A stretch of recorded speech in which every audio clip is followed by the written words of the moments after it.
আমরা এসেছি মূলঘরের বিলনয়াবাদ এলাকায়। এখানে একটা পটলের জমিতে এসেছি। এখানে 30% জমিতে পটলের আবাদ করা হয়েছে। আমরা কথা বলবো যে পটল চাষি এই ভাইয়ের সঙ্গে আমরা এখন কথা বলবো। আসলে এখানে সে কবে এই পটল চাষ করেছিল। আচ্ছা ভাই, আপনার নাম বলবেন প্লিজ? আমার নাম মোহাম্মদ রবিউল ইসলাম। গ্রাম বিলনয়াবাদ, মূলঘর ইউনিয়ন, রাজবাড়ী সদর।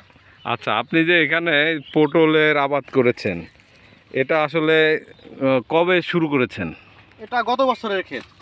এটাকে আমরা মুড়ি ক্ষেত বলতে পারি আর কি। আমরা মানে গ্রামের মানুষ যা বলি মুড়ি ক্ষেত। এটা দ্বিতীয় বছরের চাষ। আচ্ছা, ঠিক আছে। এটা প্রথম বছর, গত বছর এটা আমরা কার্তিক মাসে করছিলাম। কার্তিক মাসের শুরুতে আমরা এটা মানে তো বীজ হয় না, এটা লতা লাগাইছিলেন। ঠিক আছে।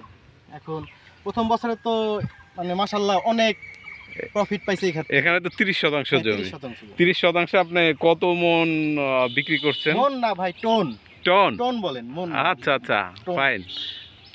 তো আপনি প্রতি সপ্তাহে হাটে কতটুকু আপনি বিক্রি করতেন এই 30% জমি থেকে? আমি সপ্তাহে গড়ে 2টা হাট করি, বাণীবর হাট করি।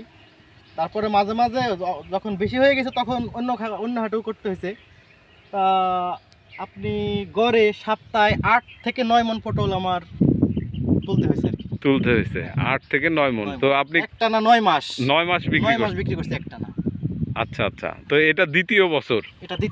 দ্বিতীয় বছরে আপনার সেই একই মাচা আছে, তাই না? একই মাচা। আপনার কি বাড়তি কোনো খরচ করতে হয়েছে? হালকা মেরামত করতে হয়েছে, হালকা। তাই? তো এখানে আপনি এবার কেমন ফল পাবেন বলে আশা করছেন? এখানে তো অলরেডি ফল পাচ্ছি এবং সামনে আরো অনেক বেশি পাওয়ার আশা। কারণ প্রথম বছরের থেকে দ্বিতীয় বছরে পটলটা আর কি বেশি হয় খেতে। আচ্ছা, দ্বিতীয় বছরেই বেশি ফলন প্রথম বছরে। আচ্ছা, এখানে আপনি মনে হচ্ছে রোগ পোকা দমনের জন্য আপনি ফেরোমন ফাঁদ ব্যবহার করেছেন। আচ্ছা, এটা কি জন্য ব্যবহার করছেন? এই যে কৌটা দেখলাম কোথায় যেন, এই যে এখানে যে ফাঁদ লাগাইছেন, এটা গুজরা পোকা। এটা পটল ছিদ্র করলে পারে এখান থেকে পটলে পচন ধরে। আচ্ছা, পটলের যে মাছি পোকার আক্রমণ হয়, সেই পোকার আক্রমণ থেকে রক্ষার জন্য আপনি ফেরোমন ফাঁদ লাগাইছেন। তো পোকা কি খুব পড়ে এটাতে নাকি? অনেক পড়ছে, এখন কমে গেছে। আগে অনেক ছিল, অনেক পোকা ছিল, এখন কমে গেছে, মানে আস্তে আস্তে কমে আসতেছে আর কি। আচ্ছা, আপনার এই চাষাবাদে আপনি কি কি সার ব্যবহার করেছিলেন? সবজি খেতে বিশেষ করে আপনার মানে প্রাধান্য দিতে হবে আপনার জৈব সারকে। রাসায়নিক সার তো দিতেই হবে, কিন্তু জৈব সারটা মানে সবজির জন্য অনেক উপকারী। আচ্ছা, আপনি জৈব সার দিয়েছেন এবং পাশাপাশি রাসায়নিক সারও ব্যবহার করেছেন, যে কারণে আপনার ফলন বেশ ভালো হয়েছে। আপনি তো আসলে এই পটল আবাদ করে কি খুশি? হ্যাঁ, অবশ্যই। এটা অনেক লাভজনক ক্ষেত।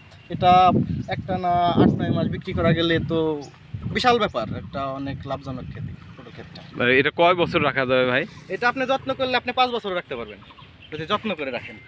যত্ন করে রাখলে এই জমি থেকে 5 বছর এই পটল 5 বছর আপনি রাখতে পারবেন। শুধু পটল পাওয়া যাবে। এই মাচাটা মেরামত করতে হবে। তাই? আচ্ছা, মাচা কি দিয়ে তৈরি? বাঁশ দিয়ে তৈরি। এবং কি নেট? সুতা। হ্যাঁ। আচ্ছা আচ্ছা, তো সুন্দর। আপনার যে মানে পটল ইয়ে দেখলাম, আসলে দ্বিতীয় বছর আপনি আশা করছেন যে আরো বেশি এখান থেকে বিক্রি করবেন, তাই না? নতুন শুরু হয়েছে কেবল, এই যে নতুন সাজ টিকতেছে, আসতেছে, এগুলো একেবারে নতুন আসছে এই ক্ষেত থেকে। আমি তাও আমি অলরেডি এখান থেকে এই বছরে আমি 35,000 থেকে 40,000 টাকা বিক্রি করে ফেলছি অলরেডি। এখন বৃষ্টি হয়েছে, মানে খরার যে উত্তাপটা ছিল, যে আমাদের ওয়েদারটা ছিল, এটা এখন ঠান্ডা হয়েছে, এখন অনেক পটল ধরবে এই ক্ষেত্রে।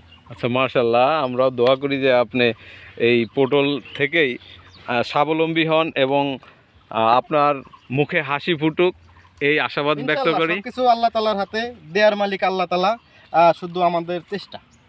ধন্যবাদ প্রিয় ভাই, আপনি লেগে থাকুন, ইনশাআল্লাহ আপনি সাফল্যিত হবেন। আপনাকেও ধন্যবাদ। আসসালামু আলাইকুম। ওয়া আলাইকুম আসসালাম।